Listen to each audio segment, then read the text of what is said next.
कौम और मिल्लत, मेरी इज्जतदार माँ और बहनों, बेलवा के मेरे गयूर नौजवान साथियों, बिहार प्रदेश के मजलिस इत्तेहादुल मुस्लिमीन के सदर अध्यक्ष रुकन असम्बली जनाब अख्तर उल ईमान साहब, साबिका रुकन असम्बली जनाब तौसीफ आलम साहब,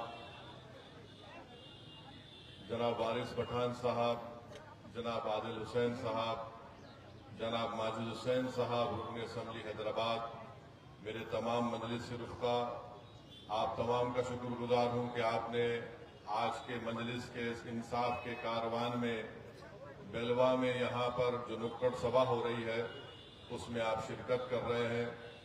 आपसे एक गुजारिश करना है कि आने वाले असम्बली और विधानसभा के इंतखाबात में मेरी आपसे गुजारिश है कि दोबारा आप यहां से मजलिस इत्तेहादुल मुस्लिमीन के उम्मीदवार को कामयाब और कामरान करिए। मैं आपको इस बात का तयक़ुन दे रहा हूं कि इंशाअल्लाह ताला अब की बार जो कोचा दामन से मजलिस का उम्मीदवार होगा वो इंशाअल्लाह आपकी दुआओं से और वोट से कामयाब भी होगा, विधायक भी बनेगा और इंशाअल्लाह ताला कोई दुनिया की ताकत, कोई दुनिया की पार्टी का लीडर उसके ईमान को या उसके ज़मीर को नहीं खरीद सकेगा इंशाअल्लाह ताला। जिन्होंने यहाँ से हमारे विधायक को खरीदा, उन बेईमानों ने अपने ईमान का सौदा किया। मुझे यकीन है कि अल्लाह सुब्हानहू व तआला खुद उनका हिसाब और किताब करेगा, क्योंकि जिन्होंने धोखा सीमांचल की जनता को दिया, उन गरीबों को दिया जो एक उम्मीद लगा कर बैठे थे कि वो सीमांचल की इंसाफ की लड़ाई लड़ेंगे, मगर आप जानते हैं कि इन 4 विधायकों को क्यों खरीदा गया। इसलिए खरीदा गया कि वो नहीं चाहते थे कि सीमांचल की सरजमीन से आपकी एक लीडरशिप पैदा हो जाए, आपका नेता बन जाए। वो यही चाहते हैं कि उनकी पार्टी से जो कोई भी मुसलमान जीतता है वो मुसलमानों का नुमाइंदा नहीं होता, वो उनकी पार्टी का नुमाइंदा होता है। मजलिस ये कहती है कि जो नुमाइंदा हमारा जीतता है वो हमारी कौम की आवाज बनकर असेंबली और पार्लियामेंट में गूंजता है। हमारी जबानों पर किसी और पार्टी का सियासी ताला नहीं लग सकता। तो आपसे मैं अपील करने आया हूं कि आप आने वाले विधानसभा असेंबली के इंतखाबात में कोचा दामन हो या किशनगंज हो, यहां से मजलिस के उम्मीदवार को कामयाब करिए। और जो लोग हम पर इल्जाम लगाते, ये इल्जाम सरासर झूठा है कि मजलिस के खड़े होने से वोट डिवाइड हो जाती हैं। अरे अब हम और क्या कर सकते। हमारे अख्तर उल ईमान साहब ने 2 खत लिखा है लालू प्रसाद यादव को, एक खत लिखा तेजस्वी यादव को कि आओ हमसे इत्तेहाद कर लो, बल्कि अख्तर उल ईमान साहब ने ये तक लिख कर दे दिया कि आप मजलिस को सिर्फ 6 सीट दे दीजिए और हम अलायंस करने के लिए, इत्तेहाद करने के लिए तैयार हैं। मैं बताना चाह रहा हूं तेजस्वी यादव को, ये हमारी कमजोरी नहीं है, हम ताकत की बुनियाद पर तुमको लिखकर दे रहे हैं। तुम फैसला जो लेना चाहते ले लो, मगर याद रखो चुनाव के बाद तुम ये नहीं कहना कि मम्मी डैडी मेरा बैट और बॉल लेकर कोई भाग गया, क्योंकि ये जनता जानती है कि जिन्होंने हमको धोखा दिया उसको हम जवाब देना जानते हैं सियासी तौर पर। इससे ज्यादा हम कुछ नहीं कर सकते। बाज लोग समझ रहे हैं जिनको कोई सियासी बसीरत नहीं है कि मजलिस क्यों खत लिख रही है। अरे मेरे दोस्त, सियासत में हर उस चीज को इस्तेमाल करना पड़ता है ताकि लोग बाद में ये उंगली ना उठाए। अरे हम आज तुमको लिख कर दे दिए कि 6 सीट दे दो, अगर तुमको इख्तिदार या सत्ता मिलती है तो अख्तर उल ईमान या तौसीफ आलम को या फिर हमारे यहाँ पर जितने नुमाइंदे कामयाब होंगे उनको कोई मंत्री की जरूरत नहीं है। हमने सिर्फ एक ही बात कहा कि अगर तुमको सत्ता मिलती है तो बीजेपी को रोको और सीमांचल के इंसाफ के लिए तुम सीमांचल डेवलपमेंट काउंसिल बनाओ, ताकि यहाँ पर जो बारिश होती है, सैलाब आ जाता है, यहाँ के नौजवानों का मुस्तकबिल अच्छा हो, यहाँ पर स्कूल में या क्लासरूम हो यहाँ पर नौजवानों को रोजगार मिले, यहाँ पर किसानों को उनकी फसल पर बराबर उसकी कीमत मिले, ये तमाम चीजें अख्तरुल ईमान ने लिख कर दे दी है। अब वो जाने और उनका मुस्तकबिल जाने, इससे ज्यादा हम कुछ नहीं कर सकते। मगर याद रख लो इस बात को कि असदुद्दीन ओवैसी 2015 में सीमांचल को आया था। मैंने उस वक्त भी कहा और आज भी कह रहा हूं कि अल्लाह जब तक मुझे जिंदा रखेगा मैं इंशाअल्लाह ताला सीमांचल को आता रहूंगा। जो लोग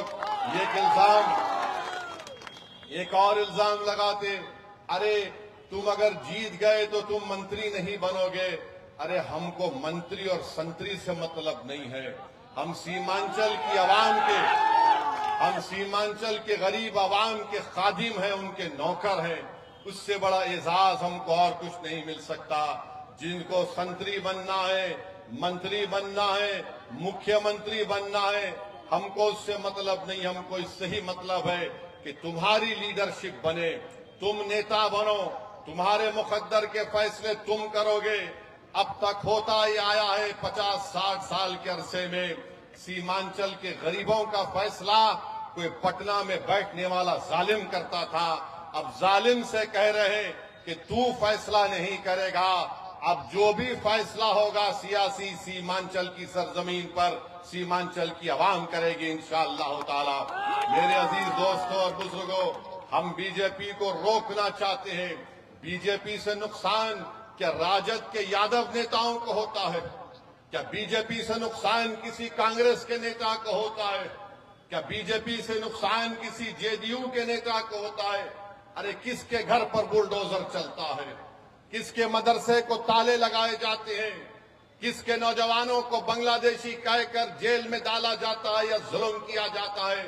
अरे पिछले 11 साल से जो जुल्म का सामना हम सीना तान कर अगर कर रहे हैं तो वो बीजेपी से हम कर रहे हैं। अरे तुम्हारे घरों पर कुछ नहीं होता, तुम्हारे घर पर आंच भी नहीं आती, हमारे घर बर्बाद और उसको बर्बाद कर दिया जाता है।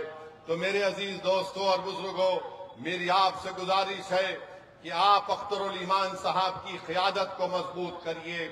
असदुद्दीन ओवैसी को मजबूत नहीं करना है, आपको अपनी पार्टी को मजबूत करना है। आपको सीमांचल की एक आवाज को बिहार की विधानसभा में दोबारा भिजाना है। जो लोग आवाम की मोहब्बत को नहीं समझ सके, जो विधायक तो बन गए मगर गरीबों की मोहब्बत को नहीं जान सके, मेरे अजीज दोस्तों और बुजुर्गों, वो आपकी मोहब्बत के हकदार नहीं है।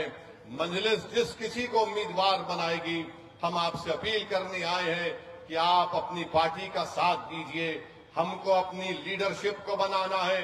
और जो लोग हम पर उंगलियां उठाते कि बिहार में अगर मुसलमानों की लीडरशिप बनेगी तो फुला हो जाएगा, नुकसान हो जाएगा।